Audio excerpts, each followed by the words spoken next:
그야말로 투자, 아니 투기의 광풍이 불고 있어요.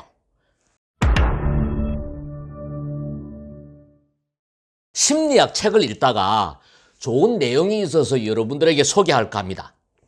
심리학을 만나 행복해졌다. 이 책에 어떤 내용이 있냐면요, 더 큰 바보 이론이라는 게 있어요. 이게 공감이 되어서 여러분들에게 이야기를 해볼까 합니다. 요즘 열심히 일을 하는 사람이 왠지 모르게 바보가 되는 분위기가 팽배해 있어요. 사람들이 만나면은 주식 이야기, 부동산 이야기, 투자에 대한 이야기를 합니다. 영혼을 끌어모아서 부동산을 사야 한다. B2, 빛을 내어서라도 주식에 투자를 해야 된다. 그야말로 투자, 아니 투기의 광풍이 불고 있어요. 이런 시대에 참고해볼 만한 이야기예요. 한번 새겨 들어보시기 바랍니다.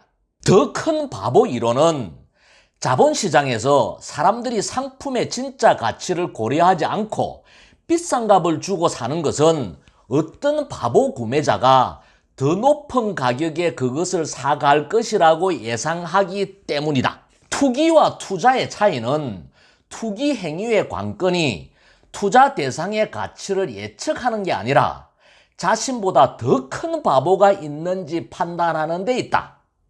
결국 자신이 가장 큰 바보가 아니기만 하면 이익을 보는 것은 문제가 되지 않는다. 물론 만약 더 높은 가격에 사야 하는 바보가 물건을 사지 않는다면 결국 그 물건을 가진 사람이 가장 큰 바보가 되고 만다. 더 큰 바보 이론은 주식시장에서 자주 볼 수 있다. 이것은 바보가 바보를 이기는 더 큰 바보 전략이다.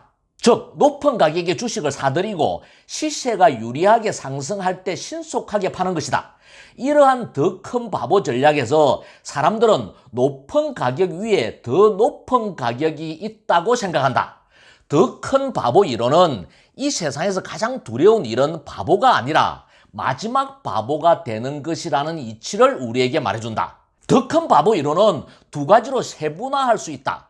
하나는 감성적으로 더 큰 바보이고 다른 하나는 이성적으로 더 큰 바보다. 감성적으로 더 큰 바보란 자신이 더 큰 바보 게임에 들어갔다는 것도 모르고 게임의 규칙이나 필연적인 결말도 모른 채 행동하는 것을 말한다. 반면 이성적으로 더 큰 바보란 더 큰 바보 게임의 규칙을 잘 알면서도 지금 상황에 더 큰 바보 같은 투자자들이 개입할 것이라고 믿고 도박을 즐기는 것을 가리킨다. 투기 시장에서 대부분 투기자들은 모두 이성적으로 더 큰 바보가 된다. 더 큰 바보가 제일 큰 바보가 되는 것은 아니다.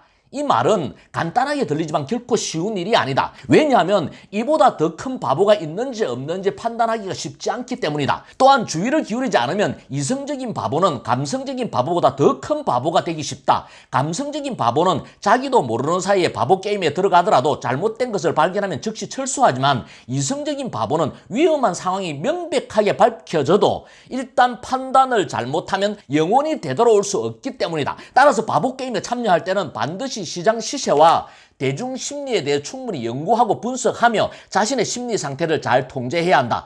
또한 자본시장에 들어갈 때는 자신이 투자하고 있는지 투기하고 있는지 잘 가려내야 한다. 바보처럼 보이는 걸 좋아하는 사람은 없다. 그러나 일단 우리가 투기에 참여하기로 선택했다면 이는 자기 자신을 바보 후보에 두는 것과 다름없다. 제가 오늘 왜 이 글을 여러분들에게 소개하냐 하면요, 대한민국의 투자 광풍이 불고 있는 지금 세태의 경종을 울리기 위해서예요. 저는 작년 3월에 코스피 지수가 1400대에 왔을 때 하스크TV를 통해서 지금은 주식 투자를 해야 되는 시점입니다.